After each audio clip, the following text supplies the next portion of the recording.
Bueno, ante todo, muy buenos días, estimada docente. El día de hoy, mediante este video subido a la plataforma de YouTube, procederemos a explicar nuestro tema elegido como ensayo grupal final, el cual tiene como tema ilimitado la agonía de Razuñiti, un reflejo de la constante lucha de la cultura andina por sobrevivir.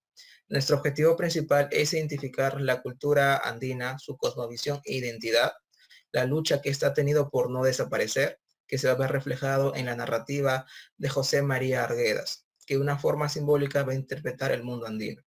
Los integrantes que conforman este grupo son el compañero Calle Dávila Matías Sebastián, quien se encargará de explicarnos la reivindicación del indio en el indigenismo de José María Arguedas, nuestro compañero Ocas Vázquez José Raúl, quien procederá a explicarnos los intentos fallidos por parte del Estado para incorporar a los indígenas con base en Ricardo González Vigil, y luego centrándonos más en la obra, nuestro compañero Bosa Tucto Uriel Filolo nos procederá a dar el argumento central de la agonía de Razuñiti, explicar de qué trata y sus personajes empleados. Luego nuestro compañero Polana Suárez Kevin procederá a identificar la cosmovisión e identidad de la cultura andina reflejada en la obra. Y finalmente nuestro compañero Hernández Canales Luis Emanuel nos ayudará a decodificar cuál es el mensaje central de la agonía de Razuñiti, los elementos simbólicos que abarcan y esta lucha de la cultura andina y las conclusiones finales. Mi persona, Vega Tinta Kevin Limber, para adentrar a la exposición procederé a explicar la diferencia que existe entre el mundo occidental y el mundo andino. Siguiente, por favor. Para empezar a diferenciar el mundo occidental, la cultura occidental con la cultura andina, es preciso poder mencionar a José María Arguedas. José María Arguedas, desde su niñez, él tuvo marcada esa diferencia entre el mundo occidental, o también llamado el mundo moderno, con el mundo andino. Esa diferencia lo había reflejado en su obra Los ríos profundos, debido a que él se cría en una hacienda donde es excluido por su madrastra y prácticamente él convive con los indígenas trabajadores. Desde ahí él adopta una visión distinta, una visión desde el propio indio. Él compartía y hacía todo lo que los indios trabajadores hacían en la hacienda. Prácticamente él logra comprender sus costumbres, sus creencias, sus pensamientos, sus sentimientos y descubre una cultura muy rica de la cual se va a enamorar y va a ser inspiración para sus obras. Pero esto parte desde un origen, que es el choque de culturas. Siguiente, por favor. El origen principal abarca desde la época de la conquista española. Los españoles no solamente un choque militar, un choque religioso, ni tampoco los españoles solamente van a imponer una civilización con la cruz y la espada, sino que también lo harán un choque de pensamiento. Los españoles percibían a los nativos como seres taciturnos, retraídos, que no tenían pensamiento crítico, que no lloraban, y si lo hacían por dentro, hasta el punto de creer que los nativos eran subhumanos, que no tenían alma, que no tenían espíritu, y por lo tanto, en un inicio su prioridad fue bautizarlos en el nombre del Dios cristiano. Esta imposición militar, los nativos ante ello prácticamente permanecían sumisos. Hubieron muy pocas rebeliones como la de Katari o la de Tupac Amaru, y esta imposición también se va a ver en la imposición religiosa, y es por ello que muchos nativos van a adoptar este sincretismo cultural de ver, por ejemplo, al dios Huiracocha reflejado en el dios cristiano, o interpretar a la diosa, a la Virgen María como la diosa Luna o la diosa Quilla, ¿no? Y básicamente con respecto a este pensamiento, el hombre andino solo se queda apacible, indiferente, inmutable. De esta actitud van a surgir muchos antagonismos y ciertas contradicciones ante la forma de pensar occidental y la forma del pensar andino. Ahora me gustaría profundizar un poco sobre la cultura andina. Siguiente, por favor. Cuando hablamos de la cultura andina, tenemos que entender que es una cosmovisión que difiere mucho de la cultura occidental en la cual nos hemos criado. Cuando nos profundizamos en esta cultura, vamos a poder entender el porqué, las costumbres de los pueblos originarios. Se tiene como cosmovisión al universo como como un parte del todo, como una parte vivida, ordenada y controlada, donde no existe una diferenciación entre el mundo natural y el mundo sobrenatural. Se ve al mundo como un todo, el cual va a estar regido por una orden moral y sagrada. Esta cosmovisión es muy difícil de sacarlas de contexto y también muy difícil de interpretarla. Se nos va a hacer muy difícil ponernos en la mentalidad de aquellas personas que ven en cada piedra del campo, en cada planta de campo, como una parte viva del ayu. El ayu es vista como una célula básica de la vida, una célula básica de la vida que está conformado por la naturaleza, por los hombres y por los propios espíritus, los cuales van a convivir en armonía y solidaridad. Para los pueblos andinos, no existe una diferenciación entre tiempo y espacio. Es por ello que ellos ven una relación muy cercana entre el hombre con su ámbito natural. Sin duda, la cosmovisión andina es muy distinta a la filosofía occidental debido a que esta última es de carácter racional en el sentido metafísico, es de carácter liberal en el sentido individualista y es antropocéntrico. En cambio, la cosmovisión andina nos da esa posibilidad de conocimiento, de ética y vida que la podemos encontrar en los cosmos o en el ayo, y es por ello que se le dice cosmocéntrica. Y bueno, toda esta simbología se va a ver reflejada y va a ser utilizada por José María Arguedas en la obra de la agonía de Razuñiti para reflejar esta lucha por no desaparecer, la cual se va a exponer a lo largo de esta disertación. Pero antes tenemos que tener en cuenta quién era José María Arguedas, cómo era este indigenismo que él reivindicaba. Y es por ello que nuestro compañero Matías nos va a explicar la reivindicación y este nuevo indigenismo de José María Arguedas. Le cedo la palabra a mi compañero. Buenos días, mi nombre es Matías Calle. Yo voy a hablar acerca de la reivindicación del indio en el indigenismo de José María Arguedas. Arguedas es el mayor exponente del indigenismo peruano. Como habíamos mencionado, desde muy pequeño, él escapa de su hogar tras los maltratos de su madre y su hermanastro, y entonces convive con indígenas aprendiendo el idioma y las costumbres de ellos que lo marcarían. Al ser un niño que no había sido criado para despreciarlos, aprende de ellos y los valora mucho. Este aprecio se ve evidenciado en sus obras. Primero, en los diálogos, él expresaba los vocablos característicos de los pobladores andinos y nos lo presentaba como si fuera algo cotidiano, algo normal, lo cual no era así, pero esa era su intención, mostrarnos como algo natural, como algo cotidiano. Lo que también revalora es la relación del hombre con su medio ambiental. Ellos valoraban mucho esta relación, a lo que ellos llamaban la Pachamama, la Madre Tierra. Por último, el indígena aprecia mucho sus costumbres y valores, estos heredados de generación a generación, de maestro a aprendiz y quedando así en el tiempo. Y esto lo podemos ver en sus libros. Él se suma a esta causa expresando dichas costumbres e historias con razón de permanencia y lo logra, ya que quedan en sus libros. En ese sentido, revalora lo relacionado proveniente al indígena, promoviendo al lector a valorar lo que cuenta relacionado a ello, refiriéndose a valores, costumbres, historias y cultura en general. Tras mucho tiempo de colocarlos en la inferioridad, Arguedas lo ensalza, mostrándole al mundo que son personas a las cuales había y hay que valorar. Ahora cedo la palabra a mi siguiente compañero. Muchas gracias. Buen día con todos. Mi nombre es José Ocas y voy a hablar sobre los intentos fallidos del Estado para incorporar el indígena. A ver, empecemos. Todos sabemos o todos tenemos en claro que desde inicios de nuestra época como república, incluso antes de eso, cuando éramos colonia española, los indígenas siempre fueron maltratados, siempre fueron excluidos, apartados y olvidados por la sociedad. Siempre se intentaba sacar provecho de ellos, siempre se buscó solo sacar una ganancia de ellos. Nunca se le trató, digamos, de incorporar o de decirle, vamos a hacer que el indio aprenda, no. Simplemente se le apartó de la sociedad y se le olvidó y se lo explotó. Para eso estuvo siempre el indio, para ser explotado.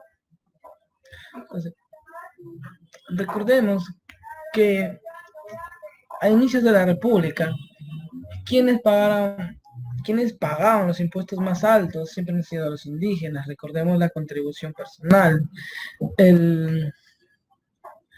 También está lo que es el tributo indígena. Y así muchos impuestos más, porque a estos se les trataba de sacar el mayor provecho posible.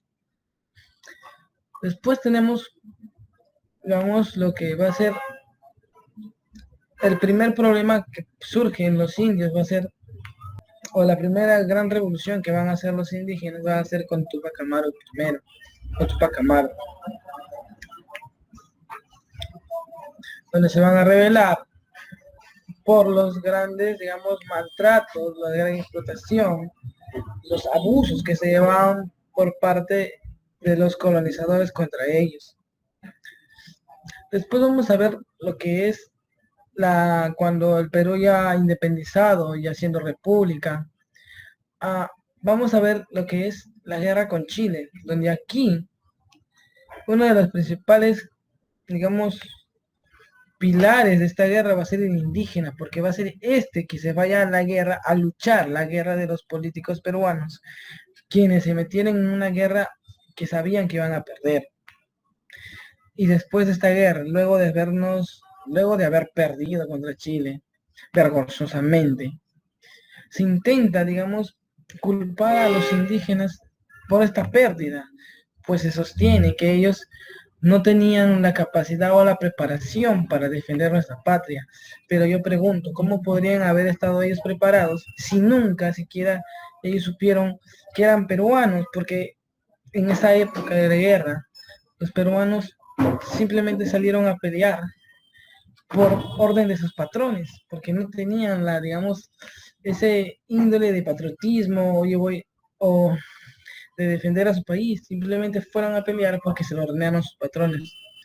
Acá tenemos a Manuel González Prada, que va a intentar, digamos, en sus poemas, en sus escritos, resarcir al indio, decirle que va a ser muy importante si se le enseña a escribir, si se le enseña a leer.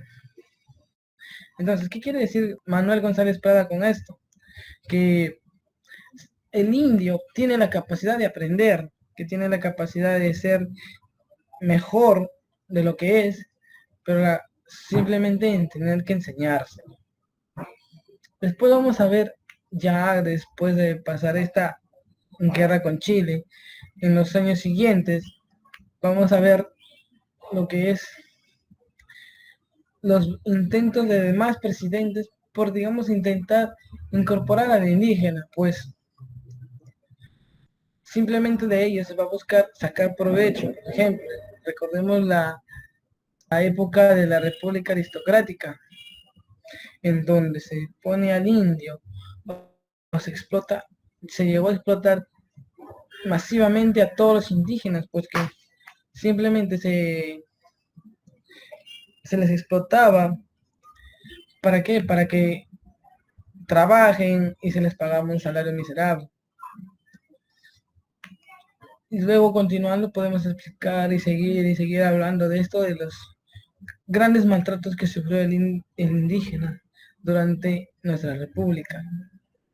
Es donde Juan Velasco Alvarado, cuando toma el poder, donde el indígena, digamos, se va a sentir verdaderamente, digamos, peruano.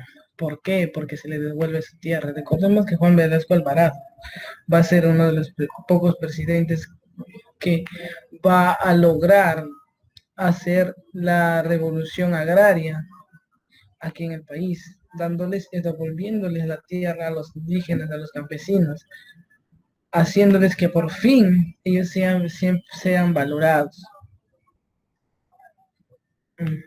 Pero esto vamos a seguir después vamos a vivir la época del terrorismo, donde quienes van a de nuevo pagar los platos rotos y digamos, el poco manejo, la incompetitividad de los que nos gobiernan, los indígenas, porque quienes van a morir, quienes van a estar en medio de las balaceras entre el fuego cruzado de Sendero y el Estado. ¿Quién va a ser? El indígena otra vez. Entonces vamos a ver que en el transcurso de la historia, el indígena ha sido y va a ser y será siempre humillado, maltratado y discriminado y apartado de la sociedad. Esta historia tenemos que cambiarlo. Entonces, vemos que José María Arguedas va a ser uno de los pocos poetas que va a hablar sobre el indígena, porque recuerden lo que él nos dice en sí, porque hay una frase que él dice, que él no intenta reivindicar al indio, no, lo que él trata de hacer va a ser retratar al Perú tal y como es en su máxima expresión, pero teniendo como base al indígena, teniendo como base al indio, al campesino. Pues gracias a estos es que la sociedad, y en sí la sociedad de todo el mundo, no solo la nuestra, la peruana, está sobre ellos, porque ellos son los pilares. Recordemos que ellos son los que producen todos nuestros alimentos y que sin ellos no podríamos disfrutar de ningún alimento que tuviéramos en nuestra mesa en este momento. Entonces, José María Arguedas va a ser uno de los pocos que va a hacer eso. Además de revalorar la lengua quechua, porque recordemos, a José María Arguedas, su lengua materna es el quechua, y lo va a usar en sus distintas obras. Ahora voy a hablar un poco sobre lo que Ricardo González Vigil nos dice sobre Arguedas. Ricardo González Vigil nos dice que Arguedas va a ser un poeta extraordinario, que en sus obras va a abarcar distintos temas, como digamos, como en las ciencias sociales, por ejemplo, donde tenemos antropología, sociología, también va a tener etnocentrismo, está llena de folclore. Tenemos lo que es también, digamos, lo espiritual, lo maravilloso, entre otras cosas. También podemos decir que José María Arguedas retrata o en sus obras, todo esto de que sufre el campesino, porque él va a vivir en carne propia esos maltratos que recibe el indígena, porque él en su infancia sufrió maltratos por parte de la familia política de su papá, porque José María Arguedas va a perder a su mamá desde muy pequeño, entonces su papá va a conseguir una pareja que va a tener como hermano a un ser, digamos, poco apreciado. Su hermano lo maltrataba mucho. Y es donde José María Arguedas va a buscar refugio, donde los campesinos, donde los sirvientes de su casa, y va a aprender lo que es el quechua. Entonces va a aprender a relacionarse con ellos. Entonces, él se va a sentir uno de ellos, a pesar de ser blanco. Ya. Y vamos a ver también cómo en sus distintas obras, como en Jaguar Fiesta, en Zorro de Arriba, en Zorro de Abajo, o la misma obra que estamos presentando a mis compañeros, que es Rasunite, vamos a ver lo maravilloso, vamos a ver cómo él describe, digamos, específicamente cada personaje que él nos intenta dar a conocer. Por ejemplo, en la obra Rasunite, vemos cómo Rasunite, el lanzante de tijera, a pesar de estar, digamos, agonizando, da sus últimos suspiros frente a lo que es el guamani, que el guamani va a ser un cóndor, y que el cóndor es la representación del Ande, de un cerro que para ellos es sagrado. Entonces, esto no quiere decir que a pesar de que el indígena, digamos, sea maltratado o ya esté muriéndose, va a buscar la manera de dejar un legado. el legado que va a dejar el danza, que aquí en Rasunite va a ser su discípulo, que va a continuar su,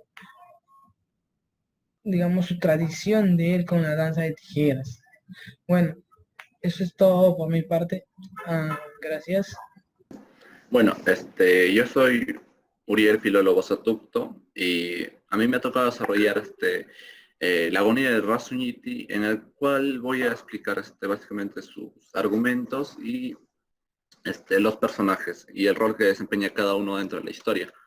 La agonía de Rasuñiti va a ser un cuento del escritor peruano José María Arguedas, publicado en 1962, y va a ser un relato brevemente ambientado en una aldea de los Andes peruanos, y que los críticos llegaron a considerar como una de las mejores creaciones literarias de su autor y de la literatura indigenista en general. Bueno, el cuento sigue de cerca los últimos instantes de vida del indio Pedro Huancaire, y más conocido como Rasuñiti, personaje que también le da nombre a la obra. Célebre danzante de tijeras o danzac, quien utilizó en el ocaso de su vida las pocas fuerzas que le quedaban para danzar, acto en el cual va a ser acompañado por músicos muy cercanos a él, Lurucha, el arpista de Rasuñiti, y Don Pascual, el violinista, desplegando un acto ceremonial espectacular del cual van a ser testigos su mujer, sus hijas y su joven discípulo Atuk Saiku. Rasuñiti va a morir inevitablemente en este proceso y va a legar a su discípulo el Guamani, o espíritu de la montaña, que se va a manifestar en forma de cóndor, una edad que hizo de Rasuñiti un célebre bailarín de acuerdo con la cosmovisión andina. Bueno, una vez explicado el argumento de la obra, voy a explicar los personajes y el rol que cumplen los mismos dentro de este cuento. Primero voy a empezar por Pedro Huacaire, o Rasuñiti, quien a la par de ser el protagonista de este relato, va a ser un verdadero danzante de tijeras o danzac, quien vive en una pequeña aldea de los Andes, junto con su familia, dedicado a las labores agrícolas. Él mismo va a ser descrito como el danzante de los centenares de pueblos, la alegría en las fiestas, cuya presencia, además de ser anhelada, va a ser temida a la par. Y bueno, su final va a llegar cerca del final del cuento, donde va a morir producto del agotamiento y producto del destino que ya estaba, por así decirlo, sellado, era inevitable. Y bueno, los personajes secundarios de esta obra van a ser la mujer de Rasuñiti, quien no va a cumplir un rol muy importante, además de acompañarlo, sus dos hijas, muchachas que ayudan en las labores domésticas del hogar y quienes irán en busca de Luruchi y Don Pascual para darles avisos sobre el deseo de sus padres. Esto en las primeras líneas del cuento. Bueno, siguiendo con esta explicación, tenemos que hablar de Lurucha, quien va a ser el músico que toca el arpa para la última danza del Rasuñiti. Don Pascual, quien va a ser el violinista, y bueno, otro personaje importante y quien va a heredar toda la carga de esta cultura, de la voluntad de Rasuñiti, va a ser Atok Saiku, joven discípulo y sucesor de Rasuñiti, quien va a heredar al final de la obra el Guamani. Y bueno, el último personaje del que se tiene que hablar dentro de esta obra va a ser el mismo, el Guamani, quien va a ser un espíritu de la montaña que se presenta en forma de cóndor gris y que, como se mencionó anteriormente, es heredado de Atok Saiku en el final del cuento.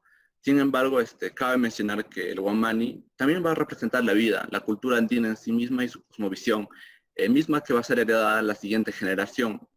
Y ese es el simbolismo que se nos da en la obra. Al momento de que Rasuñiti muere, le va a heredar su alma, sus costumbres, su tradición, su voluntad a su discípulo Atok Saiku. Y bueno, el último personaje que no cumple un rol muy protagónico y que más bien es un poco de relleno va a ser la gente del pueblo, quien se va a aproximar a ver a Rasuñiti en sus últimos momentos de vida. Y bueno, eso sería todo por mi parte. Le doy paso a mi siguiente compañero. Gracias. Buenas ante todo, compañeros. Yo soy Coronel Suárez Kevin y voy a hablar del análisis de la cosmovisión. Una característica resaltable en la obra arguediana es la constante existencia de un retrato que busca ser lo más fiel posible de la realidad andina, sin limitarse a solo los aspectos del exterior, sino usando los personajes de una forma más realista y detallada en la que se puede apreciar sus sentimientos, maneras de pensar y la manera en que reflejan su mundo interior. Esto ya ha venido explicando mis compañeros desde hace diapositivas pasadas. Pasaré ahora a centrarme en dos aspectos muy importantes de la obra, que yo considero que son los que más resaltan en esta misma, que son el Guamani y la sabiduría. Uno de los elementos fundamentales en esta obra es el Guamani, dios montaña representado en forma de cóndor. Este mismo hace su presencia desde el inicio de la obra.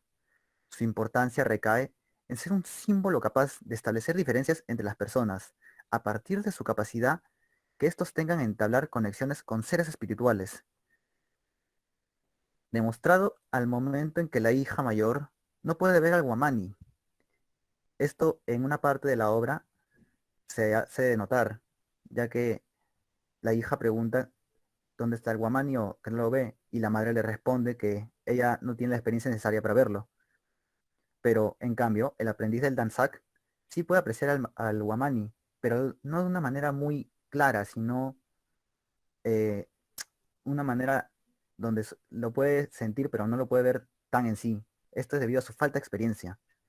Con esto podemos decir que Arguedas muestra que la cosmovisión andina existe una relación del tiempo vivido por el hombre y su capacidad de contactar con los seres sobrenaturales. El tiempo vivido no solo refleja temporalidad, sino también sabiduría, pero no una sabiduría definida por grados académicos, sino una sabiduría producto de la experiencia. Ahora hablaré del segundo punto más importante que resalto de esta obra, que es la muerte como festejo. Otro aspecto destacable es la actitud ante la muerte, ya que en los Andes la muerte no es un hecho para deprimirse, como es acá en Occidente, que cada vez que un familiar o un ser querido muere, nos caemos en una depresión o bien podemos sentirnos mal. Es natural de las personas sentir esto, pero esto no se ve en el hombre de los Andes, sino porque es un momento transitorio en el cual el hombre debe demostrar la grandeza de su existencia.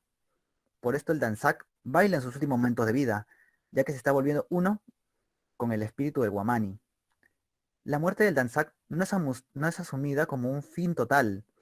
Se trata de un comienzo nuevo, ya que el aprendiz del Danzak se inicia en el mismo momento, convirtiéndose en la continuidad de la obra de su gran maestro. De ahí proviene la importancia del festejo.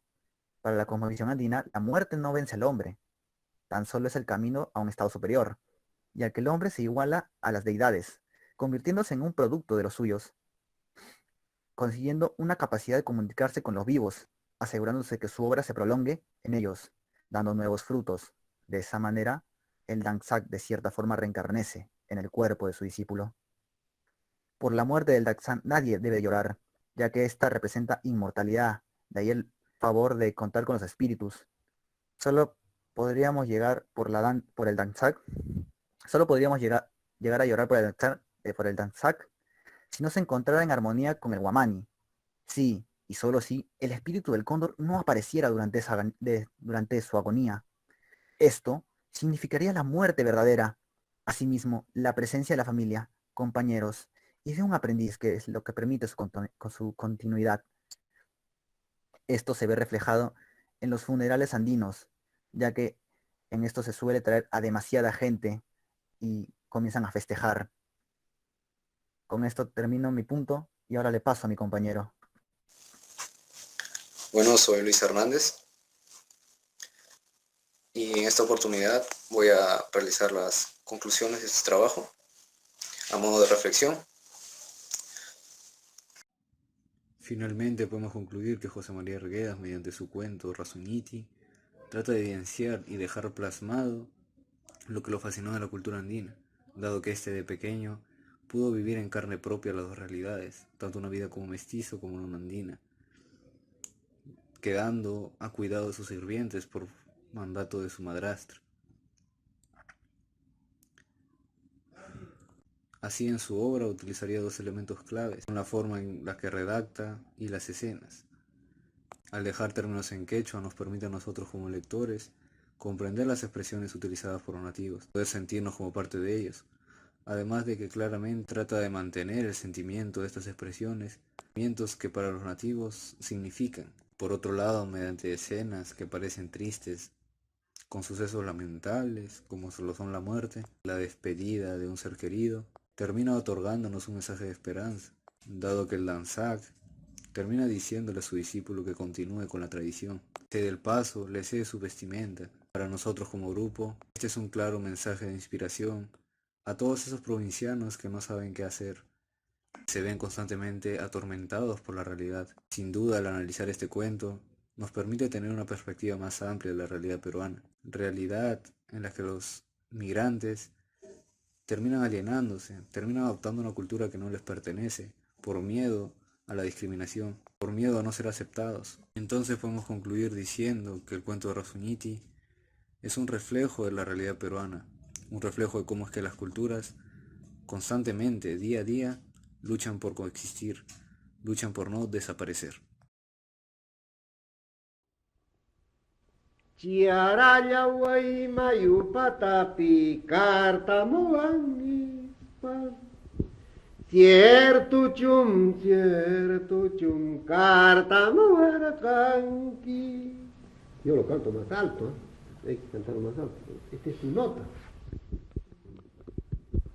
Loro chai, loro chai, loro chai, loro chai, loro chai, loro.